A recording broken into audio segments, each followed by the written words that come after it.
Well, I officially sold the boat and handed it off and got the money, so officially out of boat ownership. It feels great.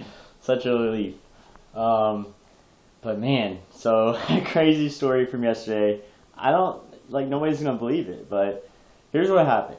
Um, so I left work at 3 p.m. to drive 2 hours down to Key West to meet the buyer to transfer him the boat. But I had forgotten my kayak, so I had to rush back to my place in Tavernier, grab the kayak, and then head out.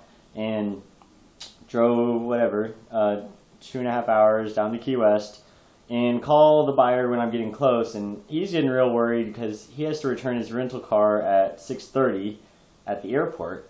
So I offered to just meet him at the airport and take him back to the dock, and then I would kayak to the boat and then bring the boat back. He didn't want to do that for some reason. So anyways, he just tells me to try and hurry and go get the boat and bring it back to the dock. So I go to my normal spot over there by the Coast Guard station and park, and from there I should be able to see my boat, but the boat's not there. Um, and I'm just hoping it's, hidden behind some other boat. I'm looking out there and it's not there. And I start running around over to the dinghy dock and ask a guy if he can take me out there so I can look for it, see if it dragged or something. I don't know where, just look for it. So he takes me out there and we circle all around the island where I was anchored near, and I was actually moored. But anyways, couldn't find it, and he gives me some advice like call the Coast Guard, call the sheriff, and a couple different tow companies. Takes me back up to the marina, and I offer him some money, but he wouldn't take it. He drops me off right in front of the dockmaster's office. Sitting right there are four guys with a ton of stuff, like fishing gear and coolers and tons of stuff. And turns out it's the buyer. And here I'm supposed to be pulling up with a sailboat, and I pull up in a dinghy. And the guy's like, "Hey, are you Michael?" I'm like, "Yeah." He's like, "I'm Brian." Like, it took me a long time to process he meant Brian the buyer. I was out of it, and I had to explain to him that the boat he just bought was missing, and the other guys are thinking like I'm scamming them or something, or they just didn't know what to think. They couldn't believe it. I couldn't believe it. So I'm trying to explain. I don't know if it was stolen or if it's or if it just got loose. I just said I'm going to start calling the sheriff and all these people and try to figure out what to do. Okay, so I call the Coast Guard. He transfers me to the sheriff, and he tells me to call the police department, and they're going to send an officer out to take a report. And they gave me some more numbers for tow companies to call. So first I call Sea Tow, and they don't know anything about it. And then I call this guy who has a boat called Magic Penny, and that's, I guess, the name of his company. And it's this French dude, and he knew exactly what I was talking about as soon as I described it. So he had the boat. He said 2 days ago a crazy storm came through, and he got called because it washed up on Sunset Key, and they called him to come take it off, and he towed it over and put it on one of this other guy's moorings.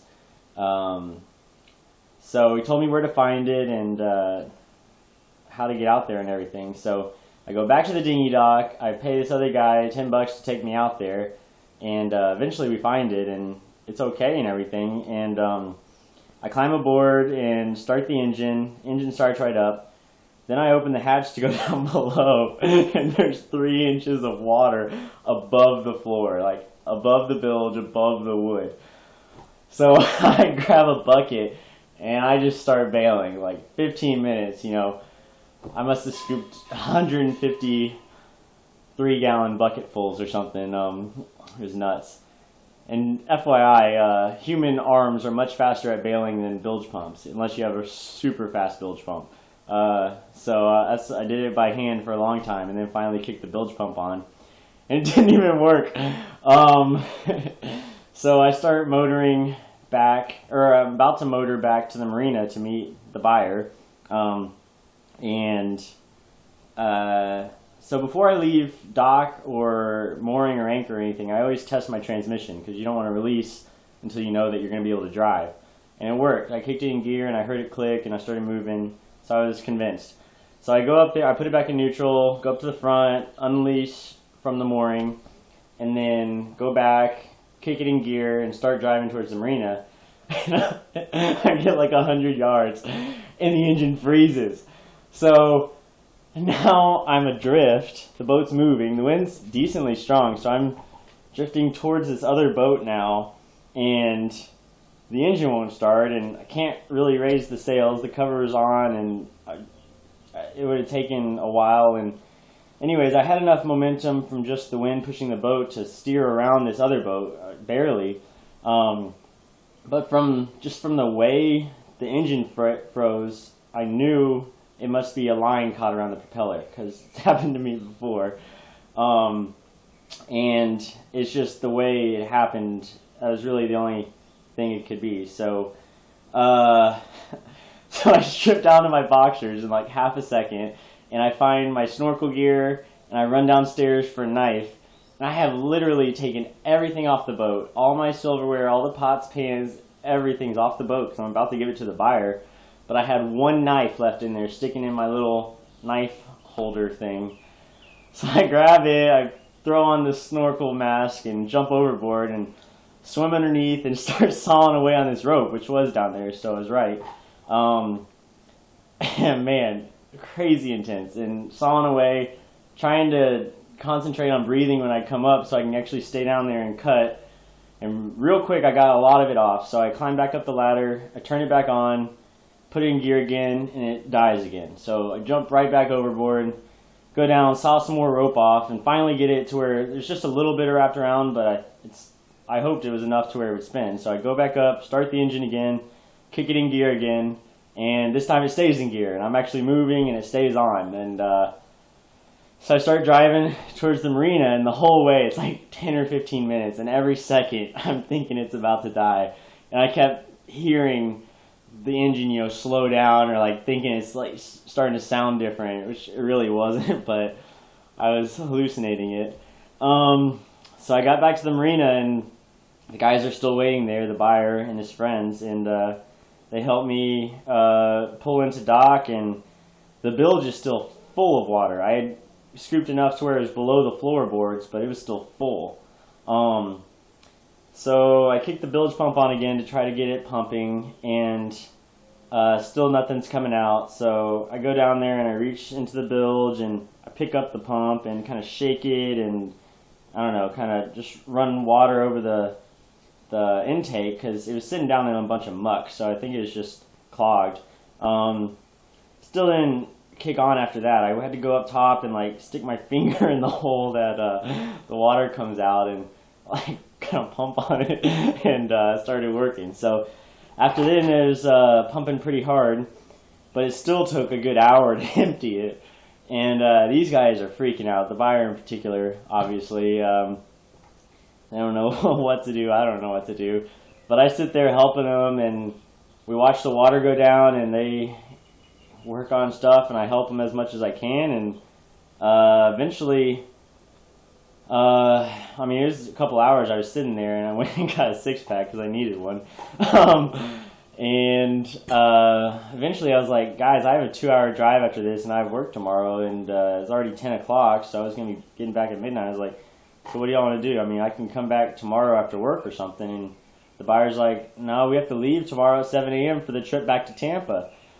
I can't believe they're still planning on doing that. But whatever, it's not my boat anymore. So he takes the rental car back to the airport, and I follow him and give him a ride back. And it was a real awkward trip back from the airport, sitting there with the buyer for 30 minutes.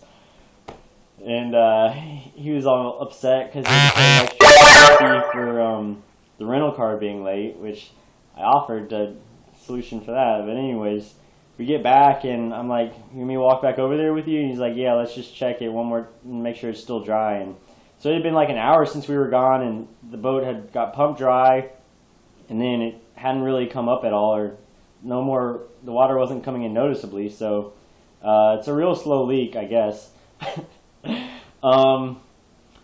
But after that, we shook hands. I said good luck, and I was out of there. And they were still planning to leave tomorrow. So I went to the bank today and got cash for the check.